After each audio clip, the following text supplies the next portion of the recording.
Buenas tardes a todo el mundo. Gracias por estar aquí en un día ya casi rozando el verano. Y una vez más, bienvenido al cuarto Real de Santo Domingo. El equipo Raudive tiene la iniciativa desde hace unos años de utilizar este sitio tan fabuloso y este marco tan importante en Granada también para dar nuestras charlas y nuestras conferencias y demás. Como digo, bienvenido y vamos a empezar ya a continuación, sin más dilación. Quería deciros, antes de nada, quería dar las gracias al cuarto Real de Santo Domingo por prestarnos este marco tan interesante y tan bonito que es el cuarto Real, ¿no? Deciros que, para los que no nos conozcáis, llevamos 5 años, ya para 6, en Granada, haciendo todo tipo de eventos en relación con los temas. Empezamos con los temas del misterio y hemos continuado con Crónica Negra, criminología, y hoy, una vez más, volvemos a nuestro tema, digamos, raíz, que es la parapsicología, ¿no? Bueno, para hablar sobre esto, es un término, la parapsicología como tal, que ha sido y sigue siendo mal utilizado en muchos ambientes relacionados con el llamado mundo del misterio, del cual tenemos mucho del que hablar, ¿no? Pero hoy nos vamos a centrar básicamente en la parapsicología y en lo científico y lo real que hay en ella, ¿no? Empezaré diciendo que la parapsicología es un campo de estudio sobre el comportamiento de la mente ante los fenómenos de origen natural o no, pero de cuya procedencia desconocemos en parte. Muchos, por no decir la mayoría de las manifestaciones de esta índole paranormal, proceden de fenómenos normalmente de origen natural, aunque no estén catalogados como tal, ¿no? Sabemos científicamente que el ser humano tiene la máquina perfecta que está aquí, que es nuestro cerebro, que es nuestra mente, y que aún falta mucho por descubrir. Es la gran frontera, abordar la gran frontera a ser descubierta todavía. Yo creo que más que el espacio exterior, dentro de nosotros tenemos un pequeño microverso o universo que es la mente, que está todavía por explorar en su gran mayoría. Como digo, para terminar, la parapsicología es algo más que dar respuesta al uso de las facultades especiales del ser humano, según nuestro punto de vista. Mucho más que los fenómenos de efectos físicos, como los psicaspas, de los que ya nos hablará nuestro amigo seguramente y nuestro amigo Paco Barrera, que los tengo ahí. Sí, se escucha así mejor, ¿no? Sí, es que estoy como al 50%. Bueno, es algo más que los fenómenos psicaspas y psigasmas de los cuales nos hablarán a continuación. Por ello, desde nuestra asociación, una vez más, hemos querido contar con 2 personas altamente cualificadas para ello, como son las que tenemos. A continuación, os presento, para dar paso a nuestro primer ponente, a nuestra compañera Estefanía Fernández, que va a presentar a nuestro primer ponente, Paco Barrera, y un segundito porque voy a poner el fondo.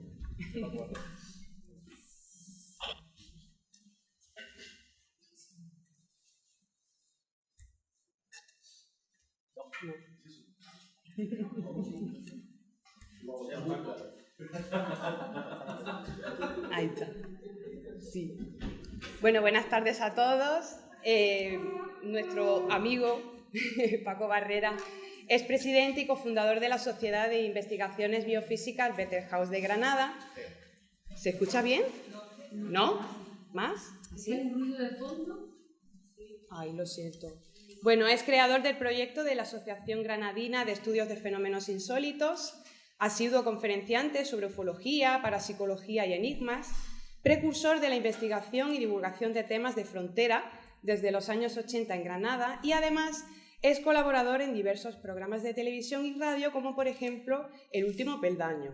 Pero para el equipo Raudive y para mí personalmente, aparte de ser nuestro amigo, es una persona que siempre está dispuesta a entablar una buena conversación, que siempre está recomendando algún libro, algún tema, y siempre te voy a recordar como esa persona que vive estos temas con tanto entusiasmo, porque vas a todas las conferencias, a las charlas, con tu cámara de fotos y tu libro debajo del brazo para que cualquier ponente te firme tu ejemplar. Hoy tenemos la oportunidad de que podamos compartir todos tus conocimientos y para mí es un lujo presentaros a nuestro amigo Paco Barrera. Un aplauso, por favor. Bueno, ante todo, buenas tardes. Agradezco la presencia de todos ustedes, más teniendo en cuenta esta hora un tanto introspectiva, pero, en fin, veo y capto el interés que hay por estos temas con la presencia, como digo, de ustedes. Ante todo, bueno, aunque mi compañero ya ha dado las gracias, yo también quisiera expresar gracias al Cuarto Real, sobre todo porque en este magnífico marco nos da la oportunidad de poner en común pues, conocimientos y curiosidades, inquietudes que tenemos todos, porque estos temas, como siempre, son atrayentes. Máxime y, sobre todo, desde uno de los principales objetivos cuando se fundó la SIT Bettelhaus, es precisamente quitar esa capa que tiene de maravilloso, de extraño, de leyenda y tal. Nosotros somos y siempre hemos mantenido que donde hay misterio, pero donde no se pretende sacar más cosas. Bueno, para empezar diré que esta conferencia ha supuesto un reto para mí, francamente, porque intentar condensar una fenomenología tan compleja como es la fenomenología paranormal, sobre todo por la gran cantidad de fenómenos que tiene, pues no hubiera llegado mucho tiempo. Así que he hecho una pequeña selección. Supongo que algunos de ustedes seguramente echarán en falta fenómenos, por ejemplo, casas encantadas. Algunos los tomaremos de paso, ¿no? Pero mi objetivo sobre todo es precisamente coger y exponer la gran cantidad de fenómenos que existen, porque si hacemos una pequeña encuesta decimos ¿qué fenómenos paranormales conocen ustedes? Seguro que me dicen, hombre, psicofonía, pues sí, bueno, fantasmas, pues sí, ¿y qué más? ¿Y la bruja Lola? ¿Cómo? La bruja Lola. No tiene nada que ver. Una cosa, digamos, es el ocultismo y otra cosa es la parapsicología. De hecho, me sorprende muchas veces cuando veo en los cartelitos estos que dejan por los coches y demás, maestro no sé qué, no sé cuánto, garantizado, amarres, ceremonias tal y parapsicólogo. No, amigo, no. Parapsicólogo no. Bueno, por otro lado, también quisiera decir antes de empezar que la exposición que voy a hacer va a ser un poco fuera de la usual en estos casos. Lo normal hubiera sido presentar aquí una pila de fotos en donde hubiéramos visto fantasmas, donde hubiéramos visto ectoplasmas, donde hubiéramos visto levitaciones, donde hubiéramos visto toda esta fenomenología. Entonces, para mí, y como muy bien ya quien me ha presentado ha dicho, soy un ratón de biblioteca y a mí me gusta dar las fuentes para que ustedes, partiendo de esa fuente, vayan sacando y se vayan adentrando y descubran por sí mismos lo que es este mundillo, cosa que para mí creo que es más atrayente que dártelo todo hecho. En fin,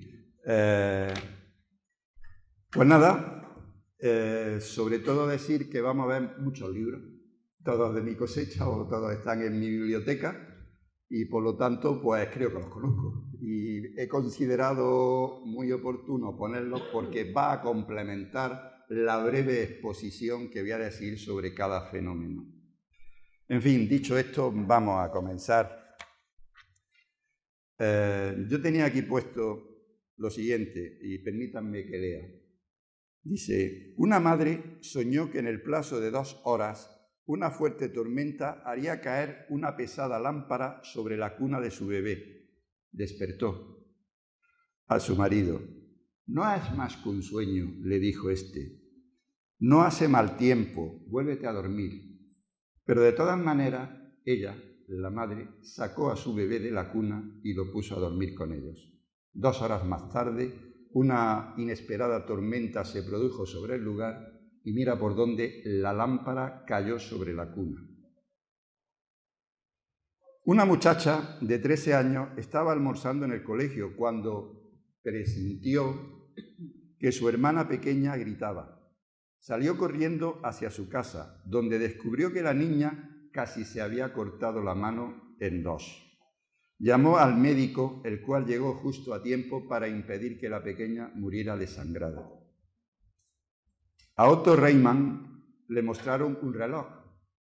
Este hizo de él una detallada relación de episodios por los que había pasado. Así contó que el reloj en una época fue sustraído, apareció posteriormente en una casa de empeño, fijó con exactitud el número de veces que había sido reparado y describió minuciosamente la situación de las verrugas en el rostro del último relojero. Esto lo hizo solo con tocar el reloj. Un médico de Filadelfia fue despertado cierta noche por una niña que le rogó angustiada que fuese a ver a su madre, gravísimamente enferma. El doctor acudió, atendió a la madre y a la salida felicitó a la madre por haber tenido una niña tan dispuesta que la había llamado, con lo cual pudo ser atendida debidamente. La sorpresa surgió después. La madre le dijo: mi hija hace meses que murió. Gucci era un pequeño periquito que perteneció a una niña que desafortunadamente había fallecido meses atrás. Y de buena a primera empieza a hablar con la voz de la pequeña, afirmando que está bien, que es feliz. Desafortunadamente empezó Gucci a hablar y a predecir una serie de catástrofes que iban a suceder a la familia. Desafortunadamente todas se cumplieron. Bueno, ¿qué he pretendido con estos ejemplos? Pues muy fácil, simplemente he querido llamar la atención sobre una facultad que posee el ser humano y que podemos calificar de poco conocidas, ya que soy de la opinión que estas facultades las poseemos todos, pero se desarrollan en muy pocos. El mecanismo está en estudio. Pero lo que sí es cierto es que no cabe la menor duda de su existencia.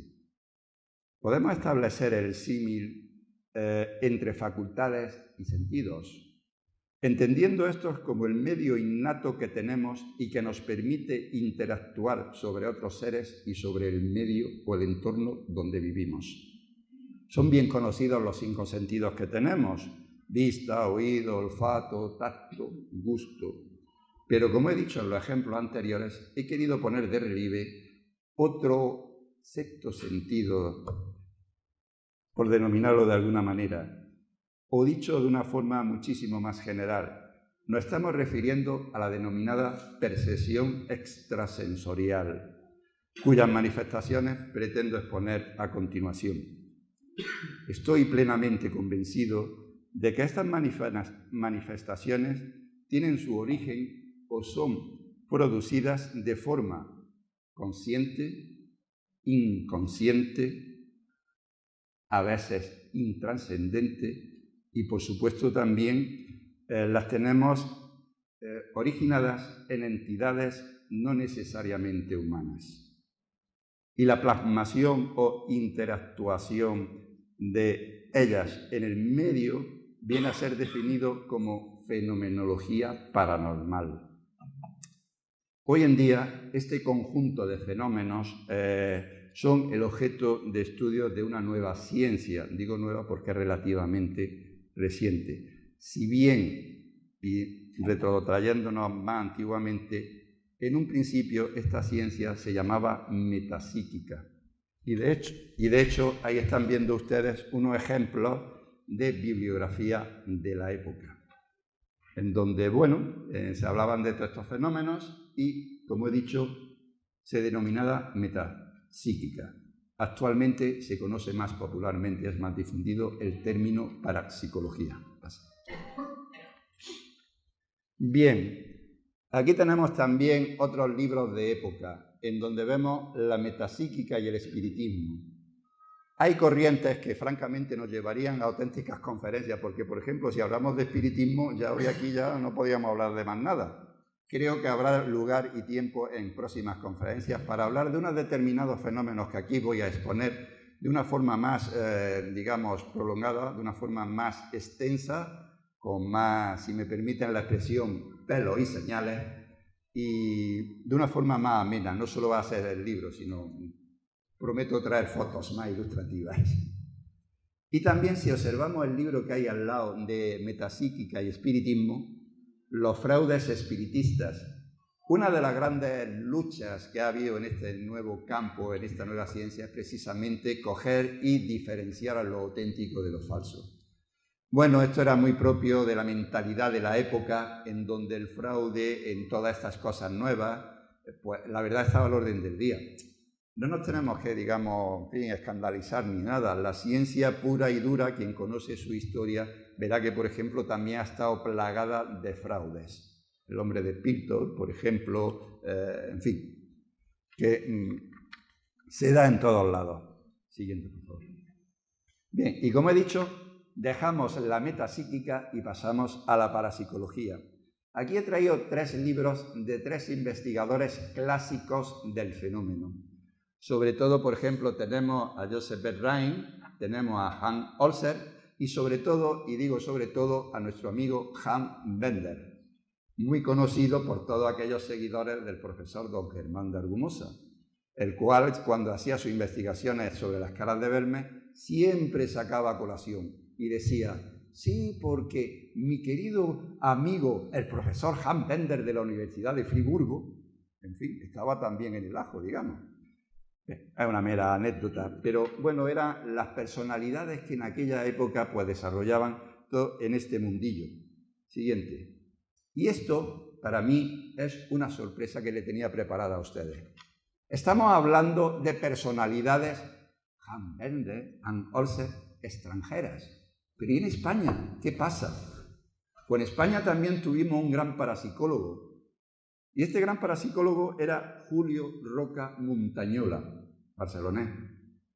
Pero aquí en España divulgó muchísimo esta temática. Ahí hay un ejemplo de unos cuantos de sus libros, no he puesto todos, porque en fin, pero los más significativos, en donde ya toda esta fenomenología se explicaba y sobre todo, y como digo, pues hay que hacer un poco de patria. Este hombre es de los nuestros, no es un extranjero.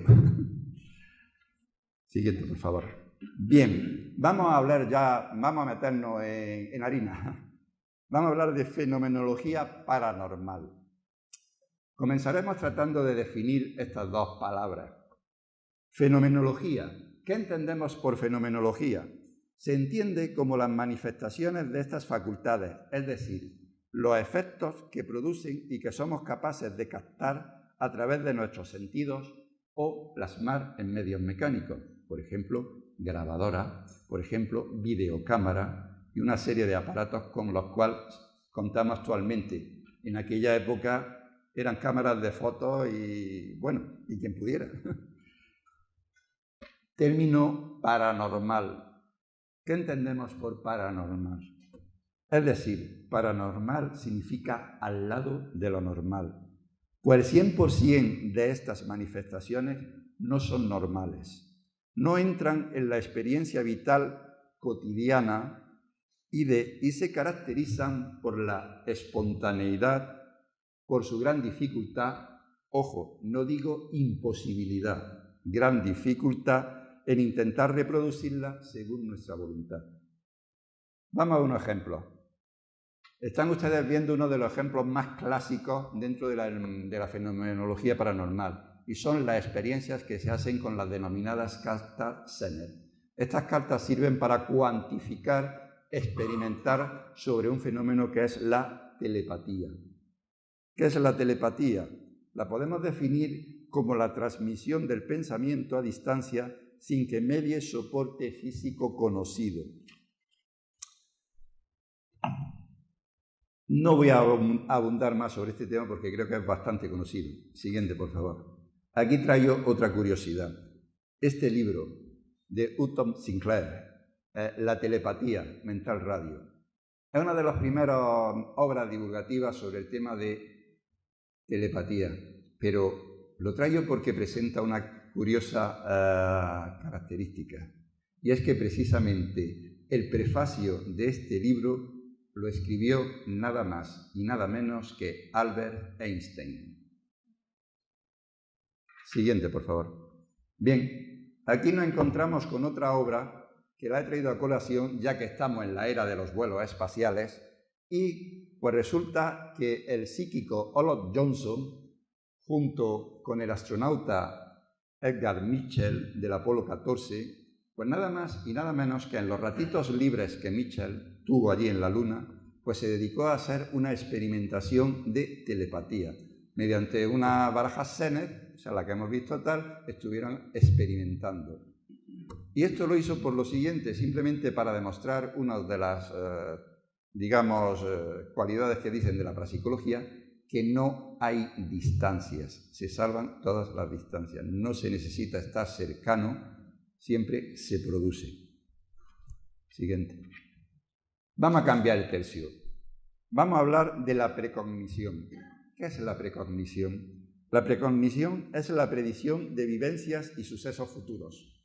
Coloquialmente hablando, vamos a hablar de profecía.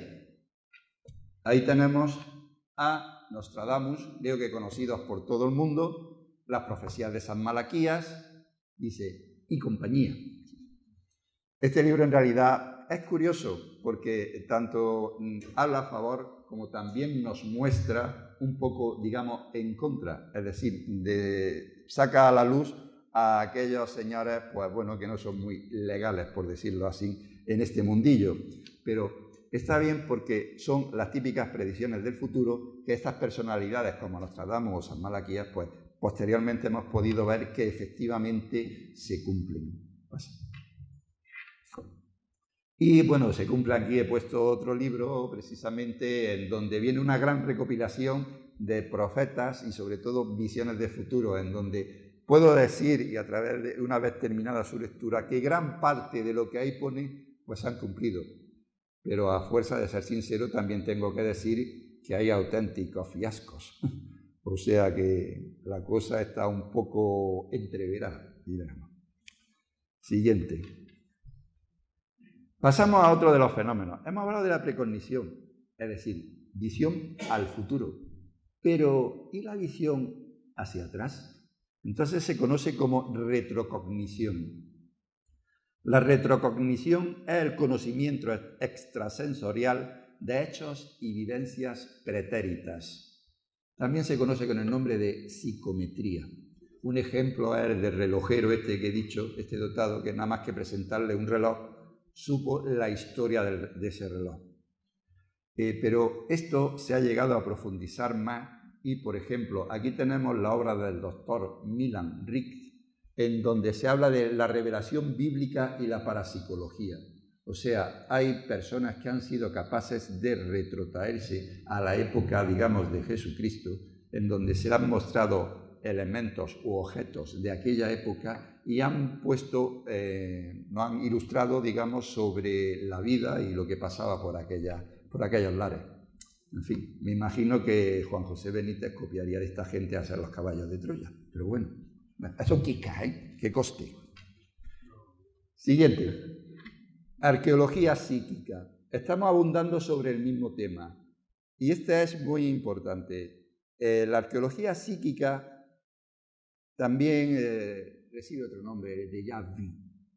Seguramente a ustedes el fenómeno del déjà vu les es conocido, es decir, es la sensación de que ustedes antes han estado en ese sitio, o de que ustedes llegan a un sitio y dicen, aquí he estado yo antes, esto me suena a mí de antes. Bueno, pues resulta que se ha hecho, este libro cuenta la historia de un equipo de científicos que utilizando esta metodología paranormal fueron capaces de descubrir una antigua ciudad, de esas que se encontraban perdidas, pero que, por ejemplo, la Biblia hablaba de ellas, o incluso antiguos textos de cualquier, digamos, índole, no solo cristianos, por decirlo así, hablaban de ciudades perdidas y tal. Fueron capaces de encontrar una. Aquí hay una apasionante historia que está muy bien relatada en este volumen. Siguiente. Disculpen que sea tan escueto, pero es que pretendo mostrar mucha fenomenología y, como digo, habrá tiempo más adelante de hacer conferencias más específicas y todo analizarlo más en profundidad. Bueno, aquí estamos otro de los fenómenos muy conocidos, la radioestesia. He traído este libro precisamente porque es del padre José María Pilón. Yo que todos ustedes o los que están interesados en esta temática les suena, sobre todo el grupo ECTA y todas las andanzas que tuvieron y tal. Bien, pues, ¿por qué radioestesia? ¿Qué tiene que ver la radioestesia? Bueno, la radioestesia, como todos ustedes saben, se hace pues o bien mediante péndulos que sirven para localizar sobre todo personas perdidas. A veces ha ayudado a la policía en encontrar a personas secuestradas. Y bueno, aquí, como he dicho, solamente he hecho la foto de unos cuantos péndulos, los cuales he podido practicar con ellos y francamente me ha sorprendido sus resultados. Cuando tenga más dinero compraré las varillas. Ahora mismo. Siguiente, por favor. Bueno, quisiera decir varillas, péndulos. O sea, son objetos que realmente en sí pues no hacen nada. Realmente estos objetos funcionan si el paragnota o el que lo utiliza realmente tiene desarrollado o sabe desarrollar estas facultades que le van indicando toda esta información. Y ahora entramos en uno de los campos muy controvertidos, pero muy enigmáticos y muy, para mí, fabulosos. Se llama paradiagnosis. La paradiagnosis es el diagnóstico de enfermedades sin la presencia física del paciente. Ejemplo, los curanderos. Hay personas simplemente que, curanderos, con mostrarle la foto del enfermo o incluso simplemente hablar de él, son capaces de curarlo. Aquí tenemos pues a uno muy cercano, al famoso Santo del Molinillo, muy amigo del Santo Custodio. Bueno, aquí esto da lugar no a una conferencia, sino a varias sobre el tema del curanderismo. Amezcua, uno de los grandes escritores, hizo un tratado muy importante, que es, caramba, se me ha ido, la ruta de los milagros. Y entonces es una ruta en toda Andalucía donde nos saca a relucir los curanderos que había en esta zona y de probada pues fiabilidad, digamos, ya que curanderos hay muchos, pero los buenos, por decirlo así, pocos. Sin embargo, este está dentro de los buenos, bajo mi punto de vista. Siguiente. Abundamos sobre el tema con este maravilloso libro de Salvador Freixedo, otro autor que creo que es muy conocido por la mayoría de los aquí presentes. ¿Por qué lo he traído? Pues simple y llanamente porque en él, además de hablar de varios, y ya a nivel internacional, cita al más famoso de todos, el denominado profeta durmiente. Me estoy refiriendo a Edgar Cayce. Seguramente, y creo que el hecho de venir ustedes aquí les suena lo que hacía este señor. O sea, curaba sin necesidad de desplazarse desde su casa, sino mediante fotos, mediante llamadas telefónicas o simplemente familiares que contaban su problemática y era capaz de curar al enfermo. Entre otras cosas, porque Edgar Cayce es uno de los paragnotas más completos que podemos hablar de él. Siguiente. Bueno, caramba, un libro religioso, Don Bosco, y este que pinta aquí.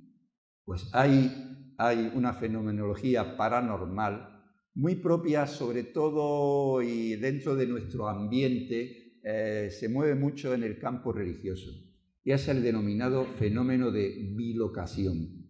¿Qué es la bilocación? La bilocación es estar en dos sitios al mismo tiempo. He traído esta obra, que es una biografía de Don Bosco, el fundador de los salesianos, en donde nos habla de varios episodios protagonizados por él que se daba estar en dos sitios a la vez. Siguiente.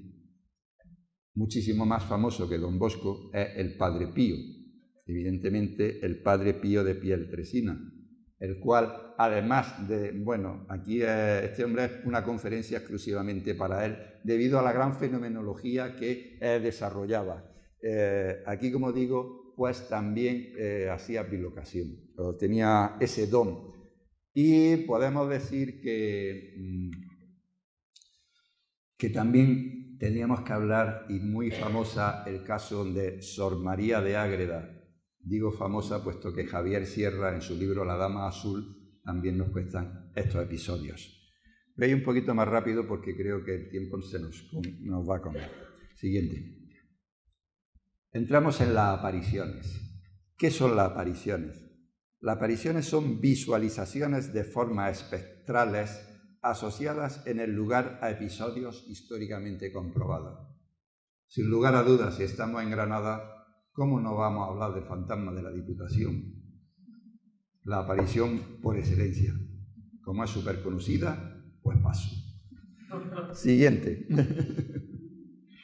Bien, dentro de la fantasmogénesis, también es otro de los nombres que recibe esto, pues he traído aquí una curiosidad.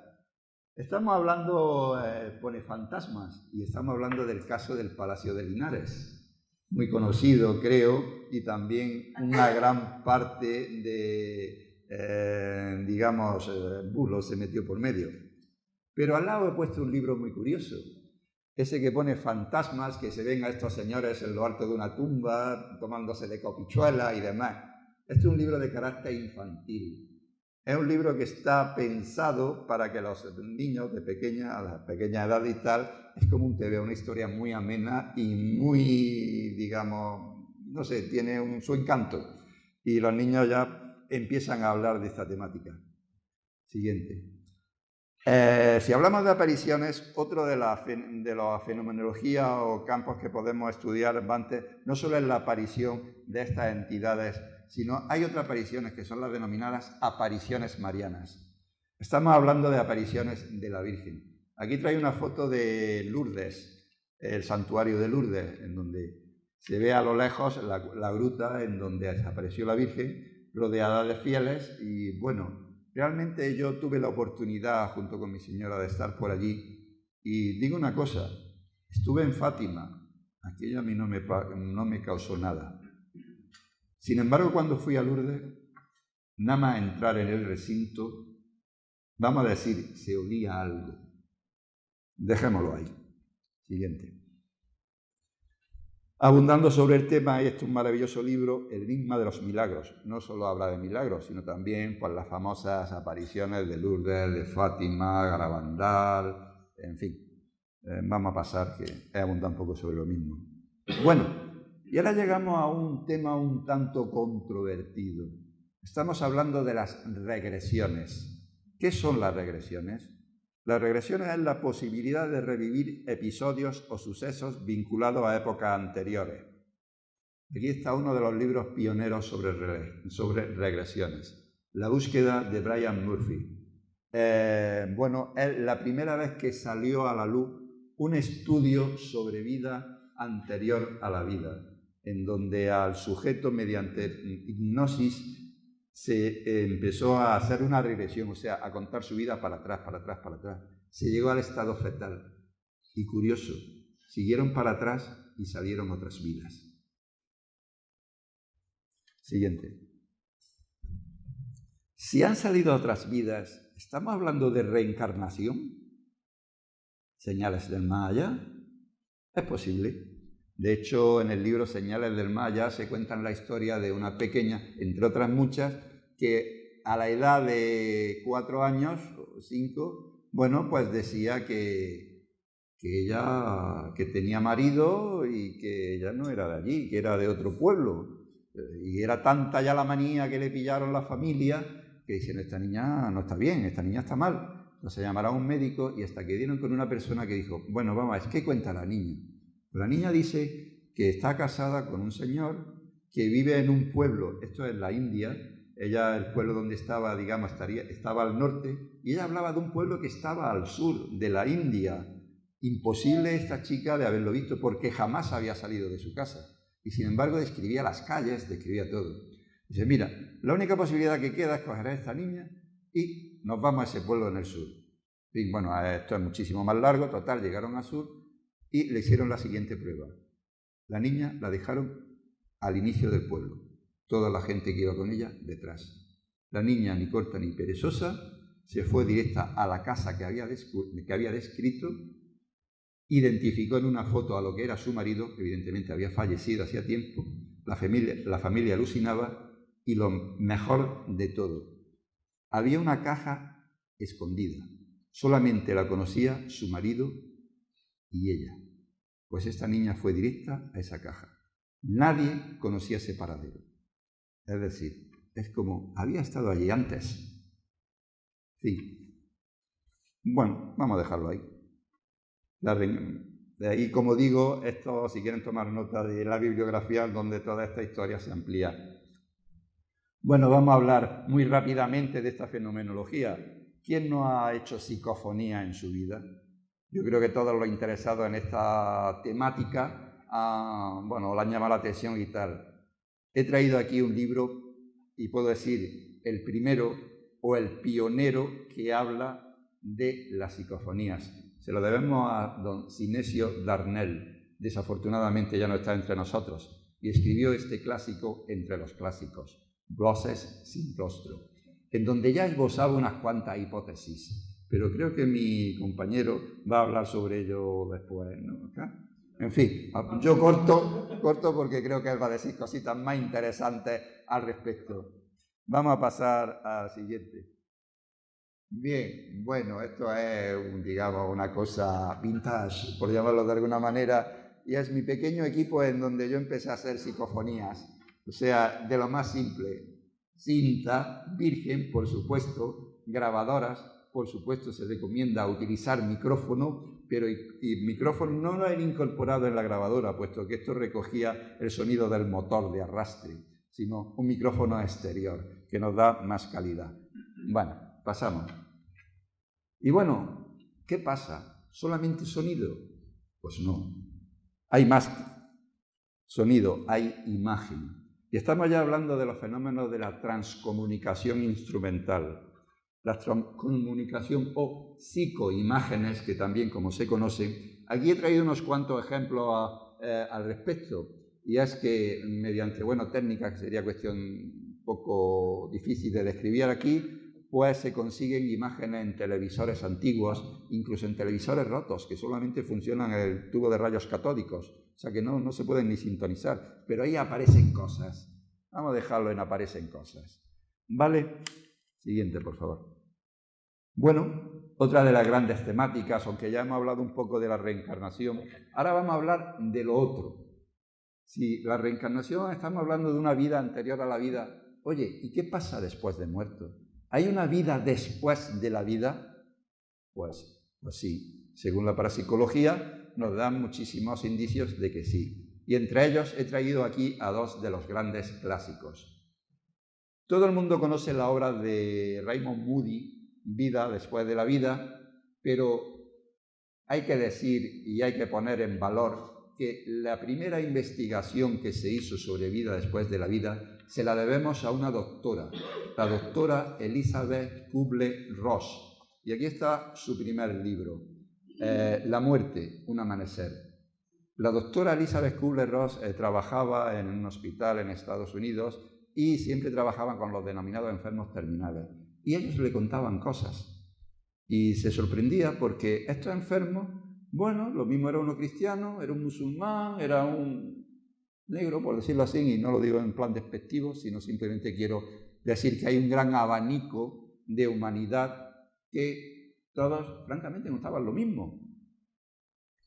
Moody, pues, lo condensó y nos lo dio a conocer en Vida después de la vida.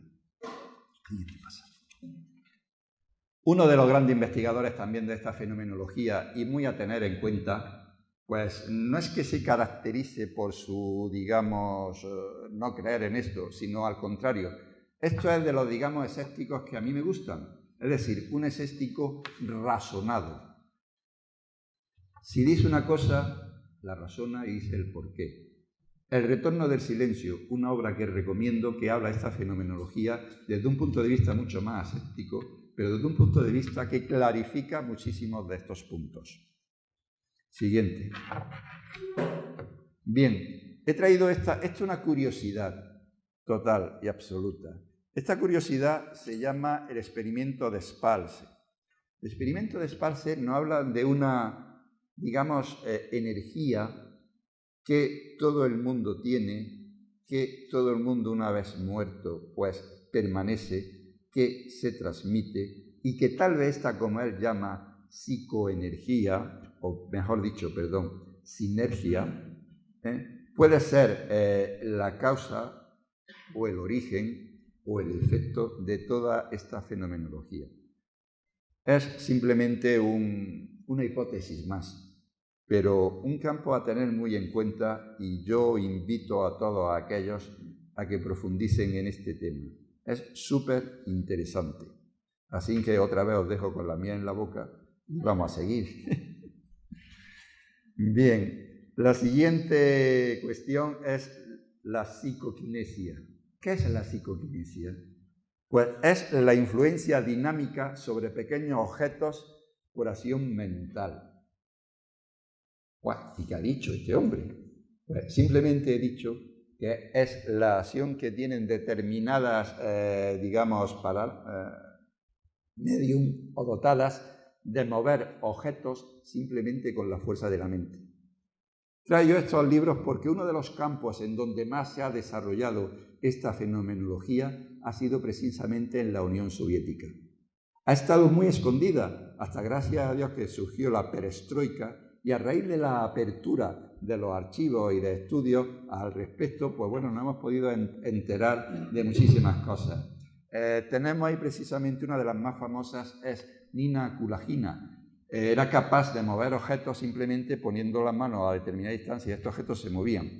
Estaba enchufada a una máquina, a un electrocefalograma. Y bueno, pues resulta que el electro detectaba zonas en donde el voltaje subía 12 veces más de lo normal cuando hacía este tipo de experimentación. Por otro lado, las pulsaciones pasaban de un estado normal a tener 240 pulsaciones. Estos registros están puestos en papel, en fin, hay los informes correspondientes. Siguiente, que vamos de tiempo fatal. Bien, Uri Geller. Aquí lo traigo aquí, pues bueno, doblador de metales, en fin, muchos efectos a nivel de psicometría, muchos efectos de psicoquinesis, muy completo. Sin embargo, estuve aquí en España y aquí tenemos existía la Sociedad de Fenómenos Parapsicológicos, cuyo presidente, Ramos Pereira, pues bueno, resulta que hizo un estudio y fruto de ese estudio fue este libro, Uri Geller al descubierto. Uri Geller, y no solo Uri Geller, sino muchísimas de estas personas, pues la fenomenología paranormal, como he dicho, a veces es involuntaria, no tenemos dominio sobre ella, no la podemos hacer cuando queramos, a veces surge, a veces no, pero estas figuras le tenían que surgir siempre. Una pena que esas veces que hacían un poco, digamos, de trampa, es lo que se le echa en cara para decir que jamás han tenido esas facultades. Bueno, vamos a pasar, lo dejamos ahí, ya le digo, esto es un campo para hablar mucho. Bueno, y supongo que esta foto es súper conocida, las denominadas caras de verme. Parapsicológicamente hablando, este fenómeno se llama pragmagrafía. La pragmagrafía es la generación de imágenes sobre superficies materiales. Tenemos aquí las caras de Vermes, fotos de época de nuestras visitas a la casa.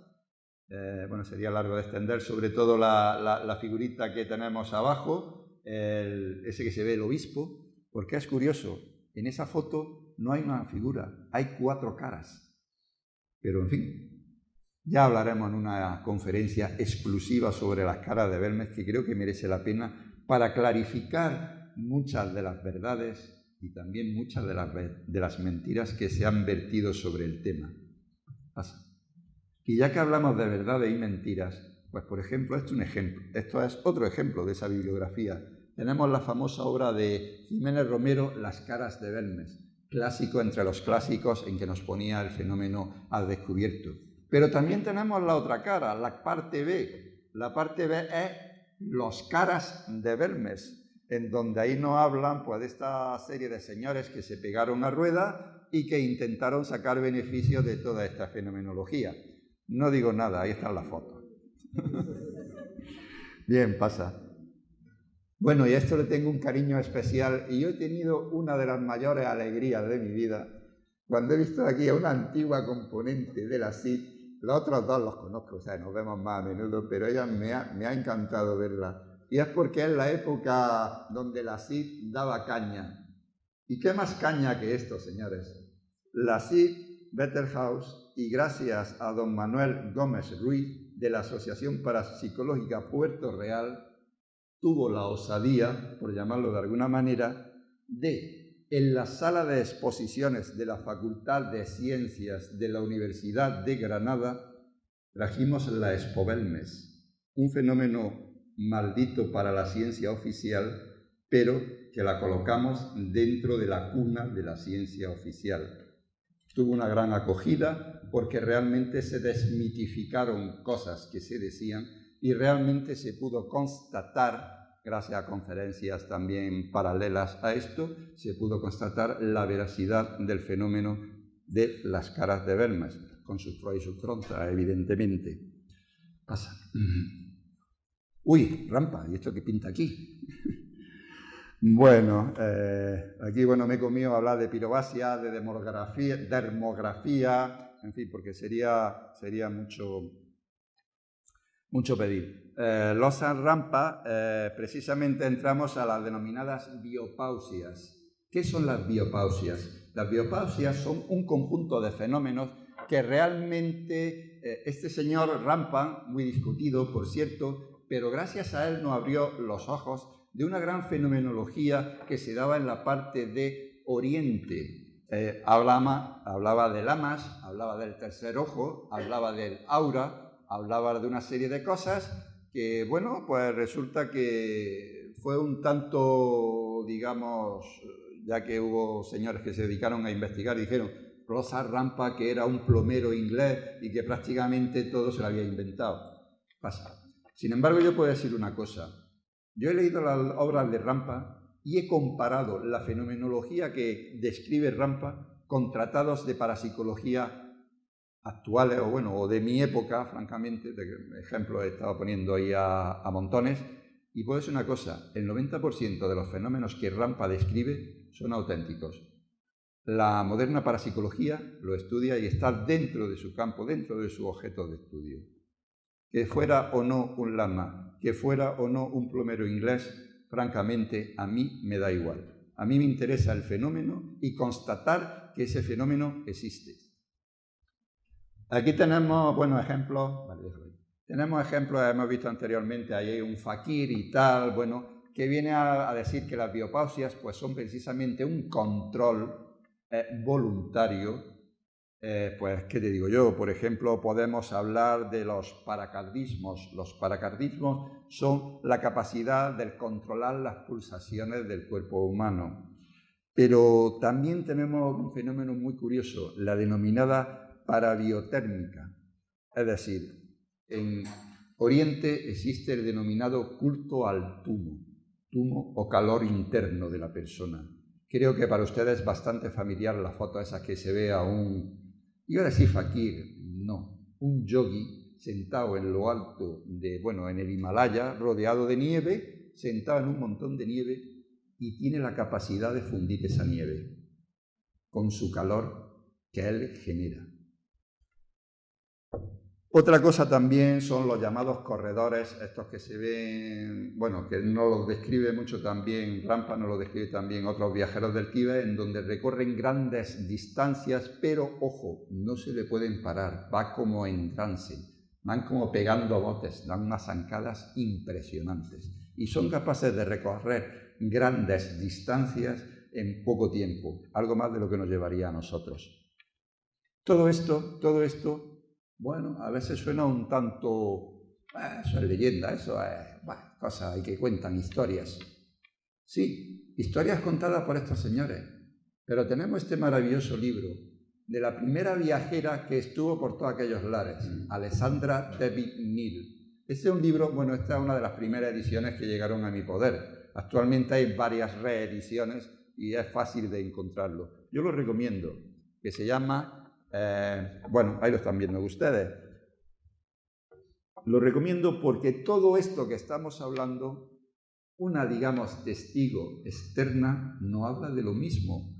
Nos da fe de toda esta fenomenología y no ha tenido nada que ver ni con Rampa, ni con esta serie de señores, ni con estos gurús que no han venido de Oriente y creadores de sectas y todas estas cosas. No, no.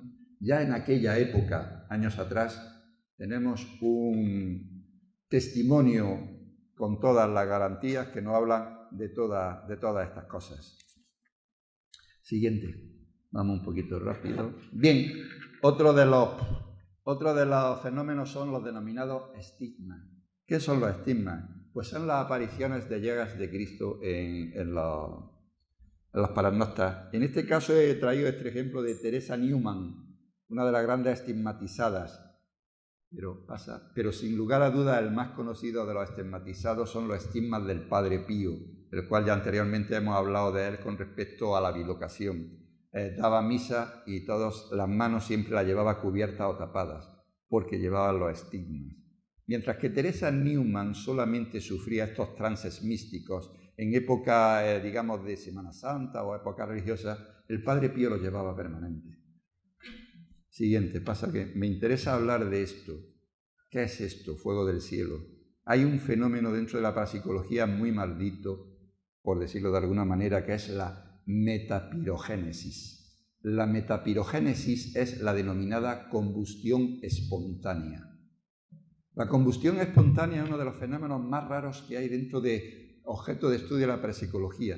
Es decir, una persona arde, simple y llanamente. Podemos decir que puede que sea un desequilibrio de este control del culto al humo o calor interno. Es una hipótesis más para explicarlo. Pero bueno, la verdad es que se produce, de hecho hay fotos. No las he traído porque francamente son desagradables. Son fotos en donde se ve que a lo mejor sobre un sillón un cuerpo humano ha ardido y de ese sillón solamente podemos ver restos de una pierna o de un brazo. Y el sillón, sin embargo, está cuasi chamuscado. Pero, ¿saben ustedes la temperatura que se necesita para disgregar un cuerpo humano a base de calor? No lo digo. Pero el sillón, desde luego, ahí no se hubiera quedado. Siguiente, por favor. Bien. Otra temática muy amplísima son las denominadas logurgias. ¿Qué son las logurgias? Pues es la denominada cirugía psíquica. Aquí he puesto los sanadores filipinos. Y es porque dentro de la sanación o de la logurgia existen tres escuelas. La primera escuela es la escuela de los sanadores filipinos. Son señores de estas famosas operaciones que se ven con las manos limpias, tal, que San Vito Jiménez del Oso las popularizó muchísimo, en donde, bueno, pues se ve que eso que meten mano, que quitan el tumor, que pitos, que flautas, y que resulta que para unos son auténticas fraudes y sin embargo para otros sí, efectivamente ha sacado algo. Aquí también podríamos hablar de otro fenómeno paranormal que se denominan aportes, es decir, sacar cositas de donde no existen o no están, se plasman, entran en nuestra realidad. Como digo, la escuela de los sanadores filipinos lo hacen a manos limpias. Siguiente. Pero también existe la otra escuela, la escuela denominada que se da sobre todo en la parte de Sudamérica. Aquí tenemos un libro muy importante que es la historia de Pachita. Pachita o sanadora mexicana. ¿Qué es la diferencia de los sanadores filipinos? Pues que esta escuela de sanación utilizan instrumentos, utilizan cuchillos, utilizan elementos, pero vamos, quien los ve se le pone el vello de punta. Cuchillos oxidados. Elementos sin ningún tipo de asexia. Son capaces de hacer curaciones y no hay problema, no pasa nada. Los enfermos ni pillan infección, ni nada, se curan. Y por último, la otra escuela, digamos, de curación son las denominadas el curanderismo y curaciones por la fe. Salvador Freixedo, nombrado anteriormente, es uno de los grandes ponentes donde nos cuenta y nos habla de muchas de estas sanaciones simplemente porque tienen fe. Siguiente, por favor. Vamos ya rapidísimo. Bien. ¿Y esto qué le parece? Lo endemoniado. Madre mía. Bueno, pues vamos a hablar de posesiones. ¿Qué es una posesión? Pues como he dicho, muchos de los fenómenos paranormales al principio, conscientes, inconscientes, trascendentes, pero vienen de la persona humana. Pero hay otros. Hay unos entes, para algunos demoníacos, para otros no tanto, en que toma posesión de una persona. Todo el mundo conoce la famosa película El exorcista, donde vemos a la pobretica allí, que también se da una serie de fenomenología paranormal. Entre ellas podemos nombrar a la xenoglosia. ¿Qué es la xenoglosia? La xenoglosia es el don de hablar lenguaje o hablar idiomas extranjeros, incluso algunos antiguos y desaparecidos. Y sin embargo, a quien lo está emitiendo, pues no tiene ni idea de que eso existe, de que ese idioma pues existió. Dentro de la posesión también se da otro tipo de fenomenología, como es la levitación, como es también los ectoplasmas. Aunque los ectoplasmas en realidad son unas emisiones, digamos, de materia un tanto evanescente que sale del cuerpo por los orificios naturales, pero esto es más propio dentro de las sesiones de mediumnidad. O sea, las medium emitían estos ectoplasmas y formaban figuras, incluso llegaron a formar hasta personas. Son famosas la de esta Katy King, Eusapia Paladino, que era la que lo producía, hacía el fantasma de Katy King. Katy King era un ectoplasma con forma humana, incluso tan perfecta que algunos de los investigadores de la época llegaron, bueno, los chismes decían que se había enamorado del fantasma. Pero bueno, sin William Crook, concretamente, pero en fin. Pues dentro de la posesión toda esta fenomenología existe. Ustedes han visto siempre, digamos, la parte negativa. Pero hay una parte positiva. Y volvemos otra vez a las logurgias, a los sanadores. Es que precisamente hay sanadores que son poseídos por médicos fallecidos cuyo espíritu se introduce dentro de este curandero y son capaces de curar. El curandero no tiene ni idea de medicina y sin embargo, siguiendo las pautas de este médico que viene del más allá, digamos, es capaz de hacer toda esta fenomenología. Siguiente.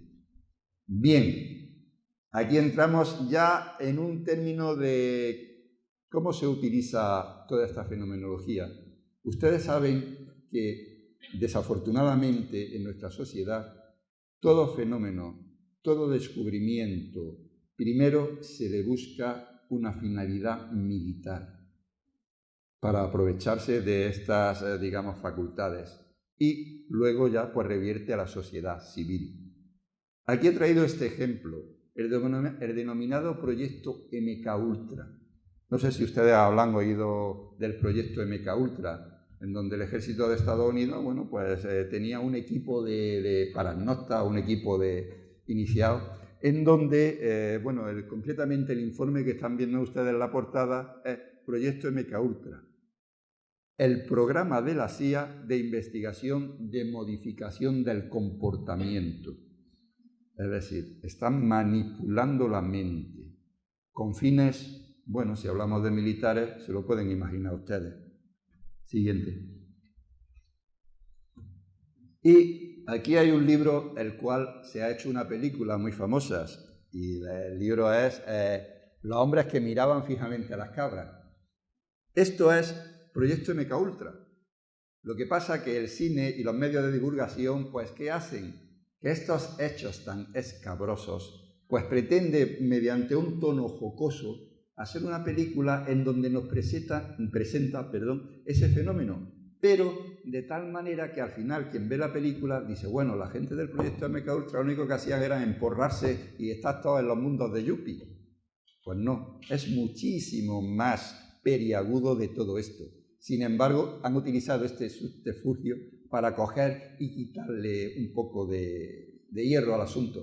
Me viene al caso recordar la película Men in Black. Dentro del fenómeno ufológico hay uno de los episodios muchísimo controvertidos, que es el fenómeno de los hombres de negro. Y digo controvertido porque estamos hablando de muerte de investigadores. Pero en la película, ¿cómo nos lo presentan? Unos señores que se dedican a matar bichitos. Pero es mucho más profundo. Bueno, sigamos. Dentro de MKUltra he traído este libro porque hay uno de los fenómenos que desarrollaron el denominado fenómeno de la visión remota. O sea, equipos de paragnostas eran capaces de visualizar instalaciones rusas de proyectiles o instalaciones militares, eran capaces de visualizarlo y, bueno, pues decirlo al ejército. Pasamos porque no quiero... sigue. Bien, hemos hablado al principio de Bucci, el periquito de Amberes, el cual recomiendo el libro este de Vintila Oria, en donde nos relata toda esta información sobre el periquito. Con esto nos hemos metido en, digamos, percepción extrasensorial dentro del mundo de los animales, que también la tienen. Siguiente. Uy, qué miedo. Un gato poseído. En fin, normalmente dentro y muy familiar a nosotros, ¿quién no tiene gato? ¿Quién no le ha avisado el gato de un terremoto antes de producirse? Por ejemplo, simplemente también tienen otras capacidades que nosotros no tenemos y que consideramos un tanto extrañas o... vamos, lo dicho, percepción extrasensorial. Siguiente. Bien, pero no solamente dentro del reino animal ocurren fenómenos paranormales. También podemos hablar de fenómenos paranormales en el reino vegetal. Este libro es fundamental para aquel que quiere introducirse en esta temática. La vida secreta de las plantas. Esto se lo debemos a un investigador, Clement Buster, el cual se le ocurrió a un filodendro coger y ponerle enchufarlo a la denominada máquina de la verdad. Porque la idea suya era coger y quería saber cuánto tiempo tardaba cuando tú riegas una planta esa agua en llegar a lo alto de la planta. Y se le ocurrió, enchufarlo a un filodendro y tal. Pero pasaron cosas curiosísimas. Resulta que no pasaba nada. Y sin embargo, uno iba a coger un cigarrillo y lo iba a echar sobre la planta.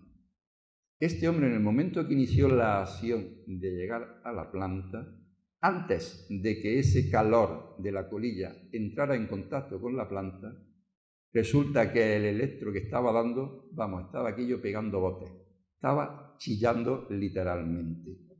Se quedó sorprendido y ya empezaron todas las investigaciones. Hubo otra investigación muy fundamental, 3 plantas. Entró un señor, se cargó, asesinó a 2 plantas, dejaron una.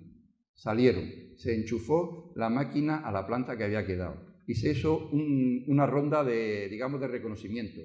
Pasó un señor y allí no pasó nada. Pasó otro y allí el gráfico nada. Pasó el asesino y aquello empezó a pegar botes. Curioso, ¿no? Siguiente. Bueno, he estado abundando un poquitín sobre la temática. Sensibilidad y psiquismo dentro del mundo vegetal. Siguiente. Bueno, y ya prácticamente aquí voy a cortar, porque hay muchísimo más, pero hay que cortar entre otras cosas por el tiempo. Y este libro lo he puesto aquí porque todo el interesado en toda esta temática, para mí fue un gran descubrimiento. Es el primer libro de parapsicología que yo leí en mi vida. Se llama Ayer era milagro. Efectivamente, en aquella época, ayer era milagro toda esta fenomenología. Hoy se ve con otros puntos de vista. En ese libro está condensada muy bien, digamos, toda la historia de la parapsicología. Muy recomendable. Siguiente. Bueno, y todos aquellos que dicen, la ciencia no le hace ni puñetero caso a estas cosas, perdón por la expresión. Pues no, están equivocados. Esta es una publicación como lo están viendo ustedes, del Consejo Superior de Investigaciones Científicas. ¿Y qué estudia? Parapsicología. Y ya para terminar, hay que ser honesto. Dentro de la parapsicología existen voces discordantes que dicen que toda esta fenomenología, que si son trucos, que si son actos de magia, que si son no me sale la palabra. Eso. Gracias. Y ¿por qué? Porque algunos de los fenómenos son capaces de reproducirlo. Perfectamente de acuerdo. Yo he estado en actuaciones de mentalistas y se queda uno diciendo, caramba, ¿cómo ha hecho esto este tío? Este tío tiene percepción extrasensorial. No son meros trucos de la farándula, digamos, de circo y de tal. Pero aquí pongo 2 ejemplos de estas voces discordantes con la parapsicología pura y dura. Entre ellos el más famoso es el de Jane Randi, fraudes paranormales, y sin embargo hay otro un poquito más raro, pero muy interesante, y el que he puesto junto a él, de Henry Broch, que se llama Los fenómenos paranormales, bueno, desde un punto de vista racional. En fin, recomendable. Con lo cual, ¿qué quiero decir? He pretendido poner tanto la parte positiva como la parte negativa. ¿Con qué se quedan el asunto? Ustedes tienen la palabra.